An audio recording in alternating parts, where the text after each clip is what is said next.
donc en studio pour la dernière partie de cette émission. Je vous le disais en début, nous serons avec les jeunes de Rawi Afrique International.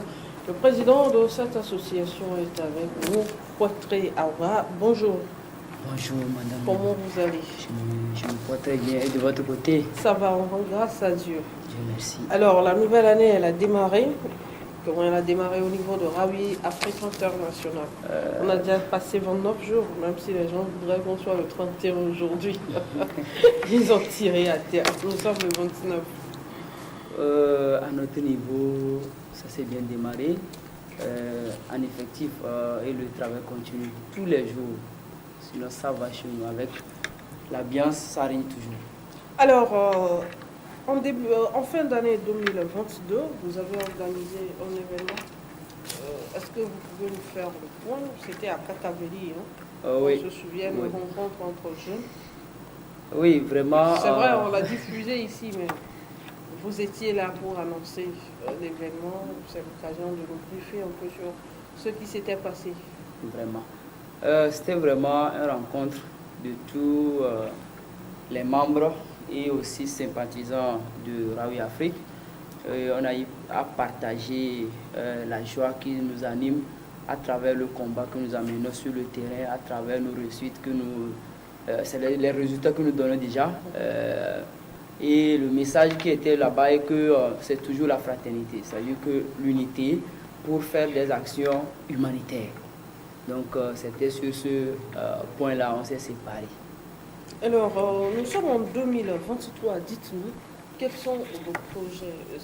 Janvier est déjà passé. Pour 2023, vous organisez quoi pour les jeunes? Toujours les rencontres, toujours les dons? C'est quoi? Ou bien il y aura d'autres activités qui vont entrer en jeu? Vraiment. Et en ce 2023, vraiment, nous donnons la chance aux côtés des élèves, c'est-à-dire que la jeunesse éducative. Et après cela, nous pensons rentrer un peu dans le domaine agricole où nous avons eu déjà fait une petite rencontre pour décider en quoi faire pour au moins produire quelque chose, un produit agricole.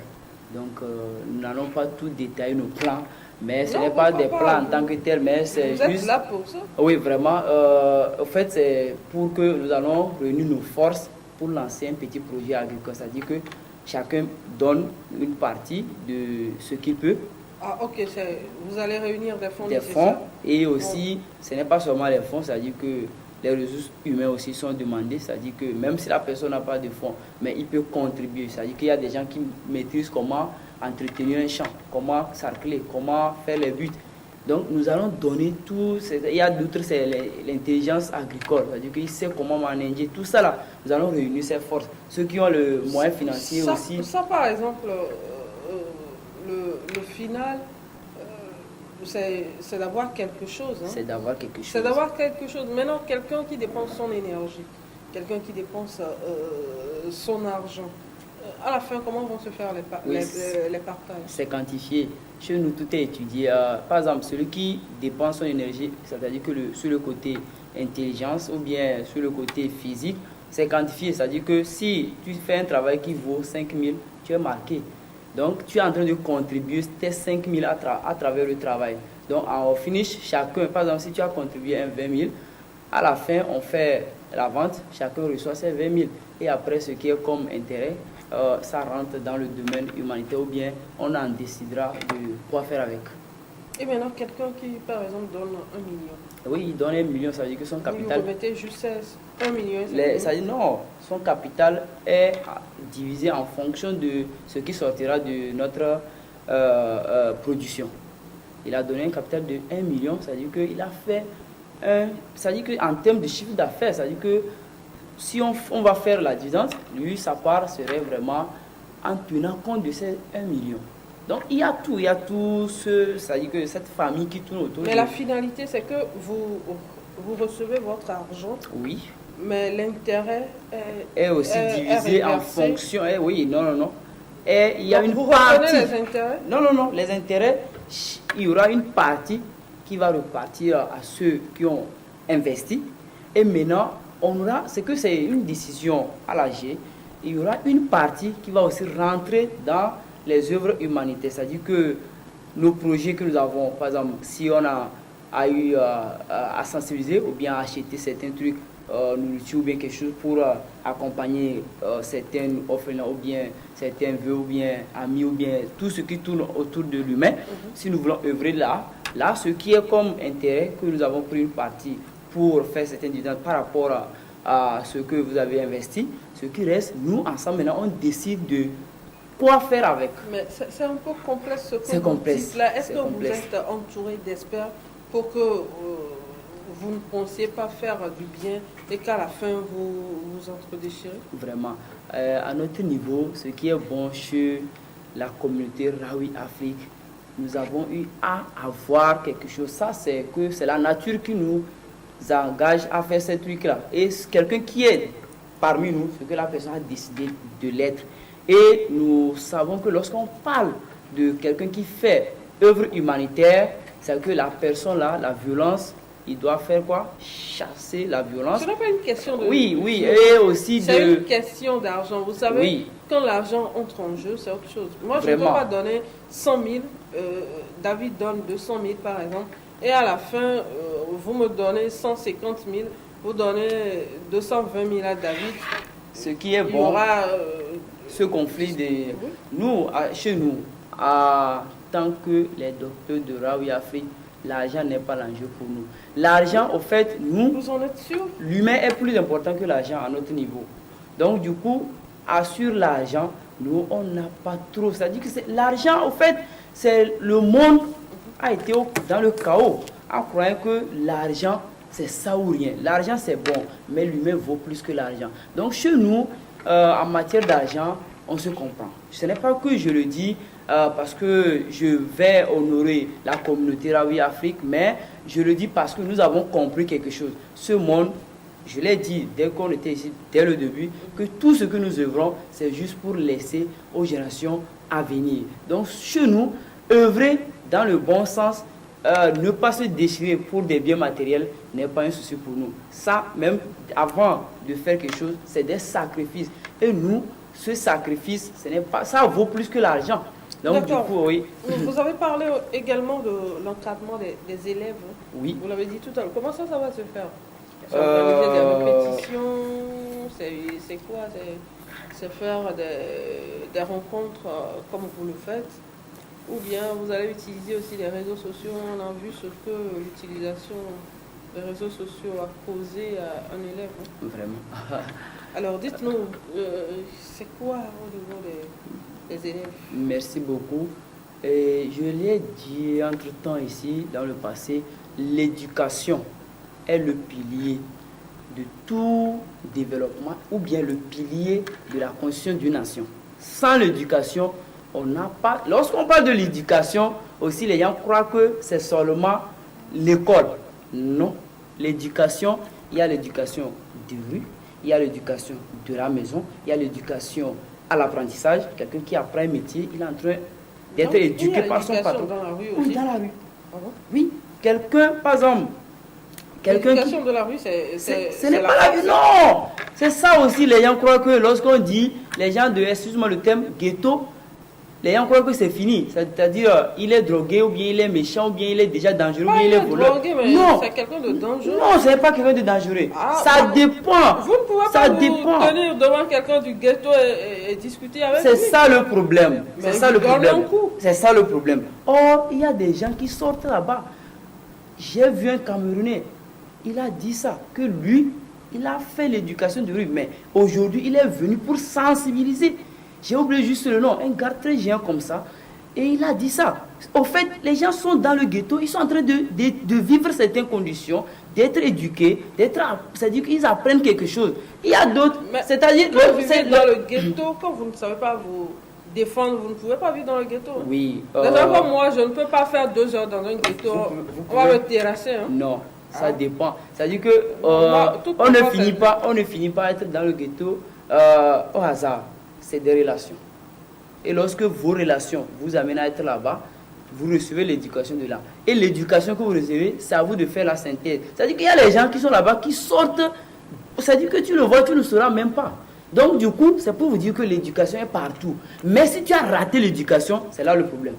Tu peux être dans le ghetto, tu vas être éduqué. Tu peux être à l'école et ne même pas être éduqué. Ça, c'est différent. C'est ça, nous, on ne... Non, vous parlez de quelle éducation? L'éducation où... Le savoir-vivre? Ce n'est pas seulement le savoir-vivre.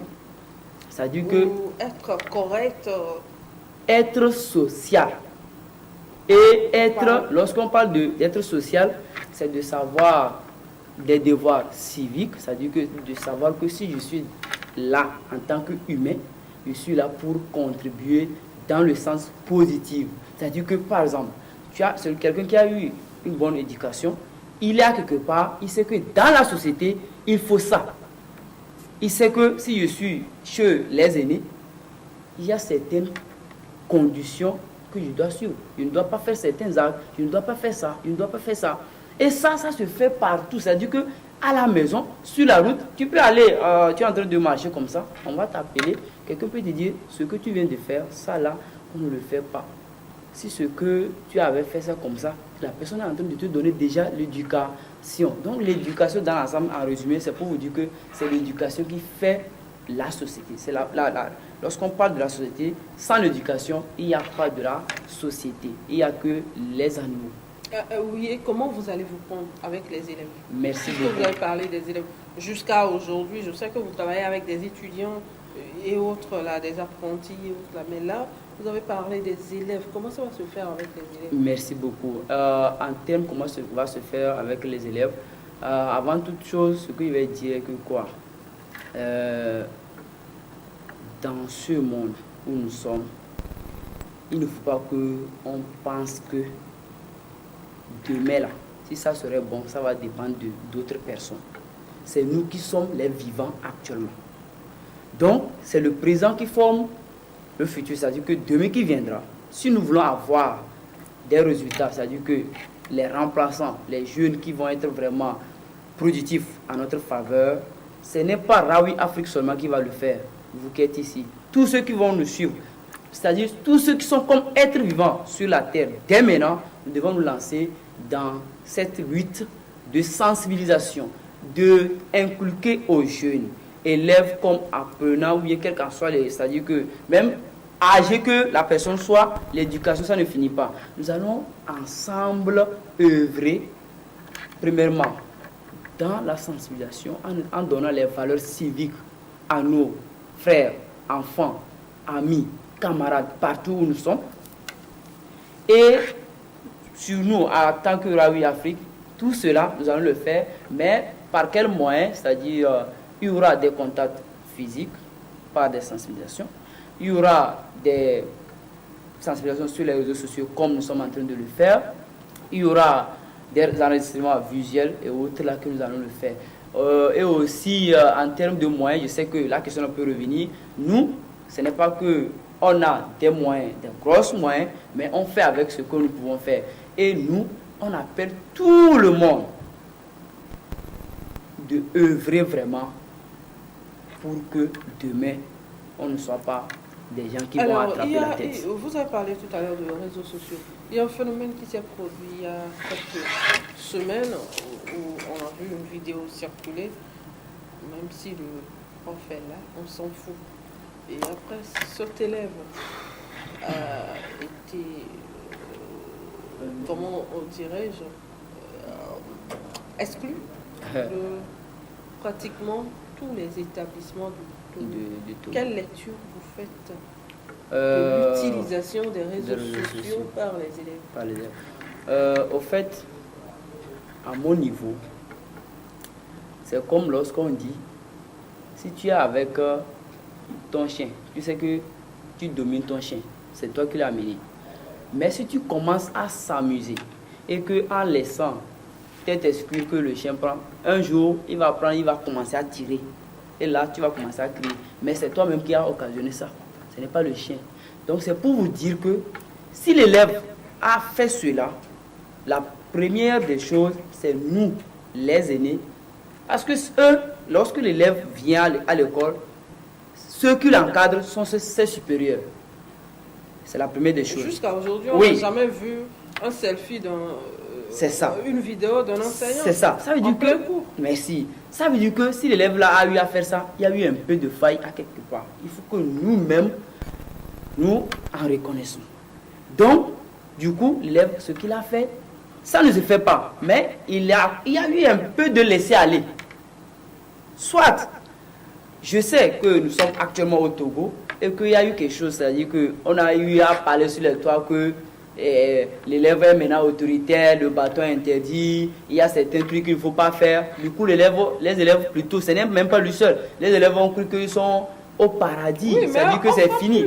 Oui, on ne fera plus. Mais ce n'est pas que, c'est ça. L'éducation ne se limite pas seulement au bâton. L'éducation, c'est une manière, c'est des stratégies. Et aussi même voir le bâton dont on dit. Ce n'est pas, lorsqu'on dit bâton, si toi, en tant qu'éducateur, tu enseignes quelqu'un pour qu'il va devenir quelque chose, tu vas casser son pied, tu vas casser ses yeux, ou bien tu vas le faire. Quand on nous avait frappé à l'école, est-ce qu'on nous avait cassé les pieds? C'est ça. Ça veut dire qu'il y a tout ça là qui tourne autour. Donc ça veut dire que les élèves, il ne faut pas qu'ils vont croire que s'il y a des droits ou bien en faveur d'eux pour alléger certains trucs, ça veut dire que c'est fini. Il faut chier sur les enseignants ou bien sur son... Parce qu'en termes éducatifs, celui qui t'enseigne, il est comme ton Dieu. Parce que c'est grâce à lui que tu deviendras ce qu'il faut être demain. Si tu as raté ton éducation aujourd'hui, tu vas devenir quelque chose qui toi-même tu ne voulais pas. Donc, en termes, ça cause parfois on dit quoi, si je vais prendre cette thématique de la Bible, si je vais faire référence à la Bible, on a dit dans la Bible que aime ton papa et ta maman car ils sont tes dieux. C'est ça on voulait dire. Ce n'est pas les parents seulement. Toute personne qui va t'éduquer. Ce n'est pas pasteur. Pasteur sur le plateau. Alors, rapidement pour terminer, oui. Selon vous, oui, quel doit être le rapport entre enseignant et apprenant pour qu'il y ait une certaine harmonie dans l'éducation de l'enfant? Merci beaucoup. Le rapport qui doit exister entre l'enseignant et l'élève pour qu'on ait l'éducation, c'est-à-dire qu'en pleine, et que l'élève doit voir son enseignant comme celui qui est en train de le fabriquer. Ce n'est pas un objet, hein, et je le dis comme ça pour que ça soit familier, pour que tout le monde va y comprendre. C'est-à-dire que celui qui le fabrique, et il le doit le respect, pour l'écouter, pour avoir ses connaissances. Parce que c'est lui qui te donne les connaissances. Même si toi-même tu connais, pour le moment, c'est grâce à lui que tu es valorisé comme élève pour passer ton examen. Ou bien pour être jugé, pour aller en classe supérieure. Donc, en termes, c'est ton Dieu. Donc, tu le dois le respect. Maintenant, en contrepartie, l'élève, un enseignant, tu ne dois pas... tu es en face de l'élève, tu le dégoûtes, c'est-à-dire que tu fais des actes que l'élève même n'est pas à l'aise pour... C'est-à-dire qu'il faut l'amour. C'est à cause on dit, aime ton prochain comme toi-même. Nous devons être en famille et savoir que lorsque l'enseignant est avec l'élève, ils ne sont pas des ennemis. Plutôt, ils sont des ensembles, des partages de connaissances. L'enseignant va apprendre chez l'élève. Partage de connaissances? Oui, partage de connaissances. Pourquoi? C'est-à-dire, l'enseignant est en train d'inculquer certaines valeurs à l'élève. Au même moment, l'élève est en train aussi d'éduquer l'enseignant. Éduquer comment? Oui, l'enseignant va voir, par exemple, il y a certains caprices que l'élève va faire. Par exemple, ce qu'il vient de faire, c'est une leçon que ça donne aux enseignants. Les enseignants vont prendre certaines mesures. C'est-à-dire que le corps éducatif va prendre certaines mesures. Et c'est ça les mesures. On a eu à instruire l'élève. Déjà, ça c'est une leçon, ça donne. Donc, il y a toujours cet échange-là. C'est-à-dire que le partage de connaissances. Avec même ton bébé à la maison, vous partagez des connaissances sans le savoir. Merci. Merci à vous, Kouetré Aoura. Je rappelle que vous êtes le président de Rawi Afrique International. Merci d'avoir fait le déplacement. Bonne chance à vous pour cette année 2023. On espère que vous trouverez beaucoup de partenaires pour venir en aide aux personnes vulnérables. Merci beaucoup. Comme vous savez le faire, chers téléspectateurs. Ce sera donc la fin de cette émission. Merci à vous tous de nous avoir suivis. Je vous donne rendez-vous dimanche prochain à partir de 13h. Avec moi, le temps ne suffit pas.